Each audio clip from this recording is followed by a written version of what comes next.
Okay, real talk. How long have you been playing guitar? A year? 5 years? Maybe even longer? Then let me ask you something. Why do you feel stuck? Why does it still feel like no matter how much you practice, you just don't sound as good as you thought you would by now? You ever sit down to play and think, why is this still so dang hard? Now, most guitarists think this is just the way it is. But let me tell you something.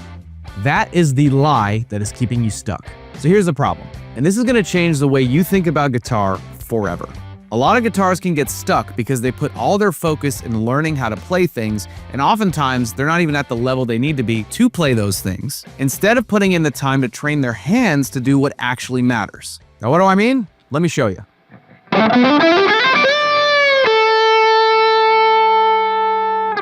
So you just saw that I was going for playing fast, and I did, but the notes sounded weak, like they lacked confidence. The whole thing just kind of sounded off. But you know what the average guitarist does? They just go straight into more practice. They basically put more time into playing it just like that. They go straight into practicing that same thing even more, thinking, I just got to play it faster and faster over and over. Well, unfortunately, that's not really going to fix anything. The real fix? You need to train yourself on something that I like to call control first, speed second. This is the system that I personally use, and I'm telling you, it's the reason why my VIP students break through plateaus so quickly. So the example that I played for you just a little bit ago was kind of like this Hail Mary attempt at playing something fast. It was like, okay, I know what notes to play in order to pull off this lick, but I'm just going to play it as fast as I can and just hope that my hands do what they need to do. But the problem with that is that approach lacks control. You're literally just hoping that your hand does the thing, and maybe after a million tries, it may do it once, right? But how many more tries until you do it again? You might as well develop the control necessary, control first, so that the speed is accomplished and you're in control the entire time. So this lick is in A minor or C major. You know, I personally like it in the context of A minor because you can play a big A power chord and then just run into the lick. Yeah, all right, so let's look at this lick. So we're gonna start on the 10th fret of the A string, then we hammer onto the 12th fret, and then we ascend in this kind of 3-note per string run, starting on the D string, 9th fret, hammer onto 10 and 12. Like that, right? And then on the G string, same fingering, right? 9th fret, 10th fret, 12th fret. And then we're gonna move on to the B string here, 10th fret, hammer on to 12 and 13. And the fingers you can either use your first finger, 3rd and 4th, like I'm doing here. Or oftentimes I'll do first finger, 2nd and 3rd. Either one's fine. And then you're going to play the 10th fret of the high E string with your first finger. And then you're going to reach over to the 13th fret with either your 3rd finger or your 4th finger. I recommend your 3rd finger for a bend like this. And we're going to do a whole step bend from the 13th fret. So we're bending from the pitch of the 13th fret to the 15th fret. Then we slowly release the bend, and then we hit the 10th fret of the B string with some vibrato. So here's the lick played slow.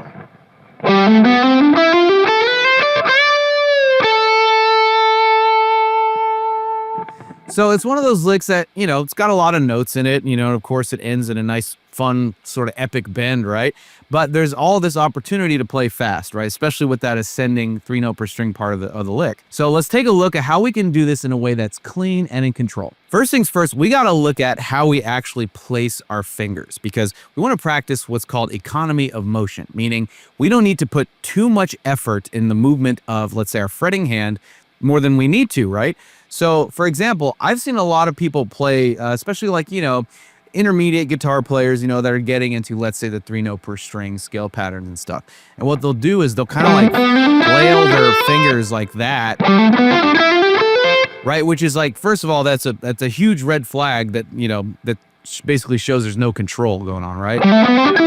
It's very much a like, I hope my hand does what I want it to do kind of thing, right?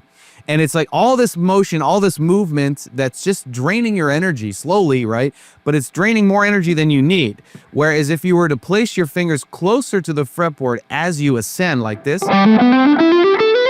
right? You're doing that, you're moving less. And by virtue of that, your movement's a lot cleaner. And by the way, this is going to be legato, right? So we're going to be doing hammer-ons for these notes. So we're going to hammer on. I like to start from the second, with my second finger on the 10th fret of the A string, right? And then we hammer on with the pinky on the 12th fret, right? Because then that leads us to very smoothly go to the 9, 10, 12, right? With our first, second, and fourth fingers. And then same thing on the G string. Right? And then, of course, on the B string, we're going to do like that. And here's the thing. When I'm doing this legato thing, as I'm doing that, I'm keeping my fingers close to the fretboard. So I'm not going like this. Right? And sometimes, you know, it may take some time because let's say you built a habit of just being a little bit more active with your hand, right?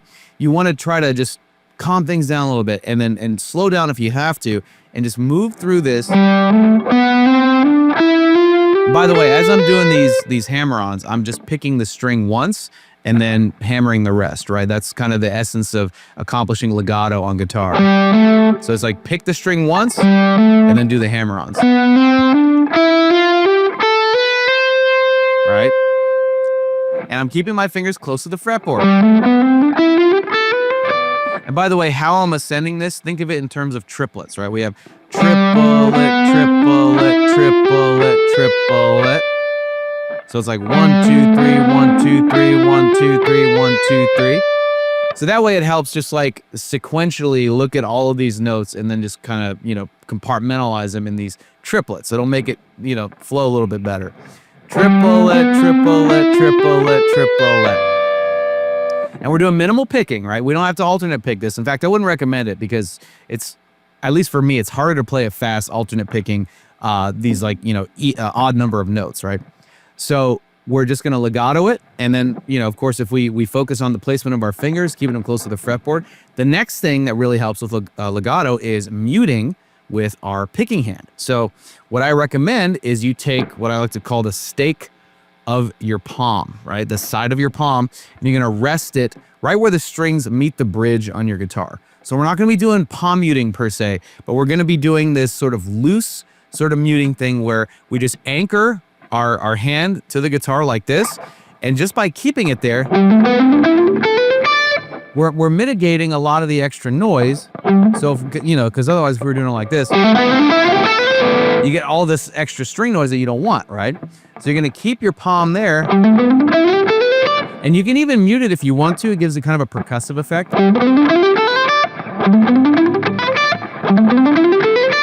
You know, if I do it clean anyway.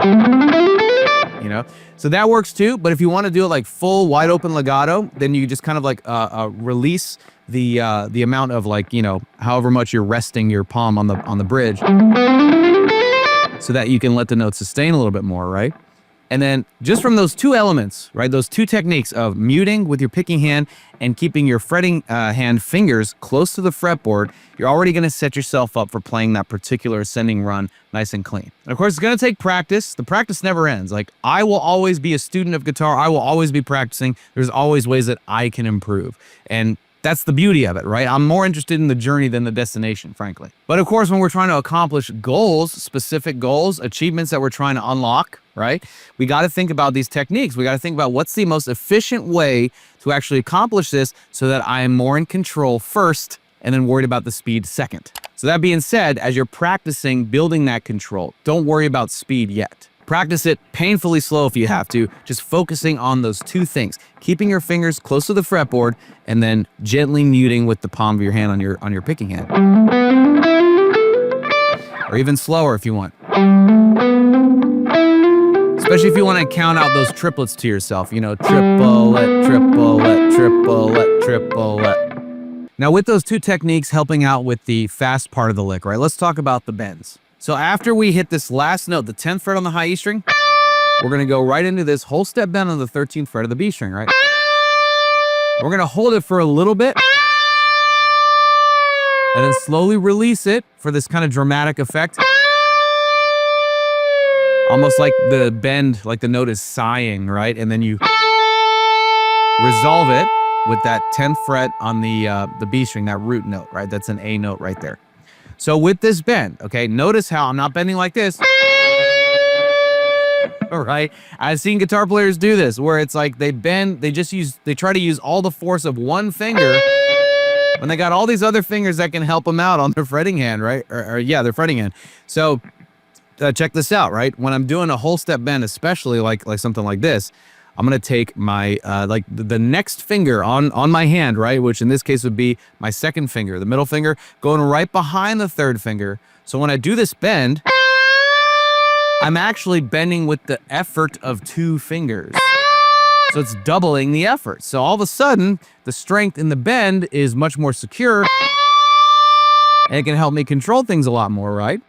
And another thing that I do is I'll take my first finger and just rest it on the top of the string above the string that I'm bending. So in this case, it's resting on the G string where I have these fingers here on the B string for the bend. So the reason for this is when I do this bend,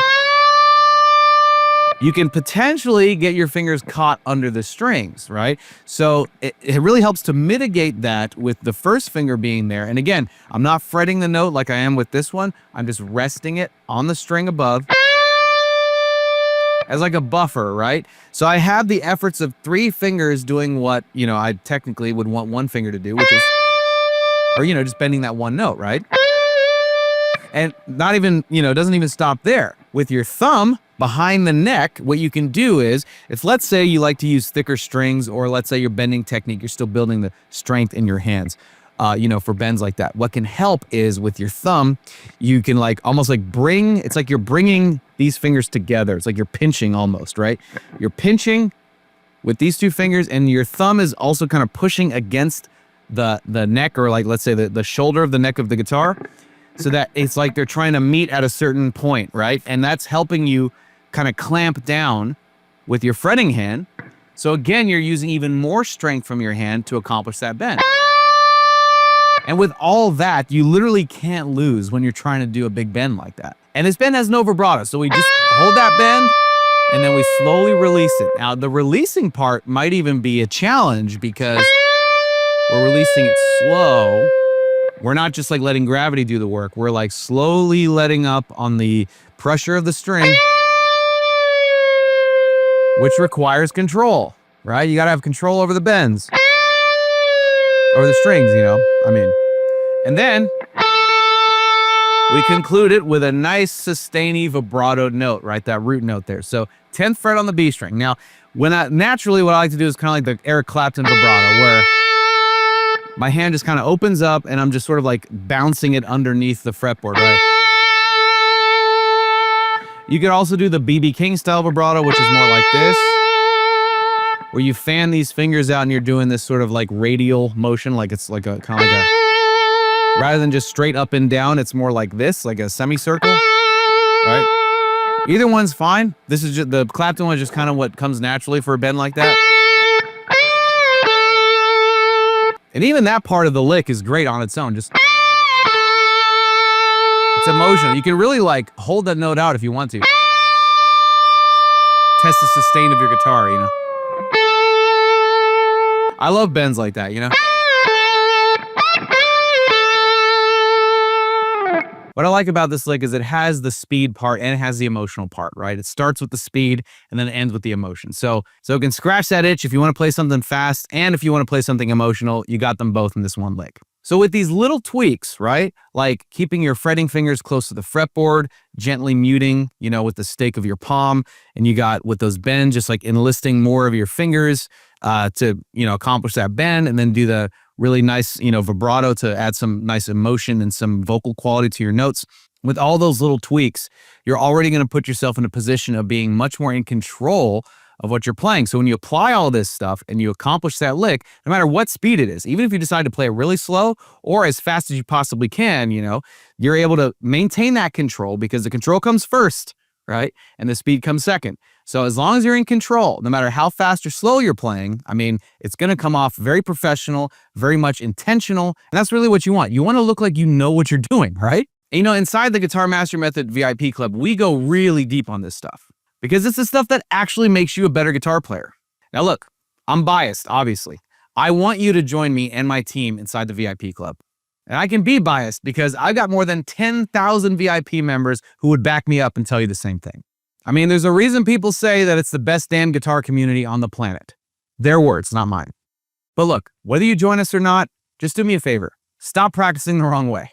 Try out these techniques and let me know if they work. Whether it's the lick that we learned today or licks that you already know, just try them out and let me know in the comments how it's working for you. Then imagine what happens when you have an entire community backing you up, helping you out, and giving you guidance through this process. That's what the VIP Club is all about. If you're ready to finally get unstuck, click the link here or scan the QR code if you're watching this from the TV. Otherwise, I've left you a link in the description box that you can check out right now. So come on in and join the party, and let's start getting you the results that you've been looking for after all these years.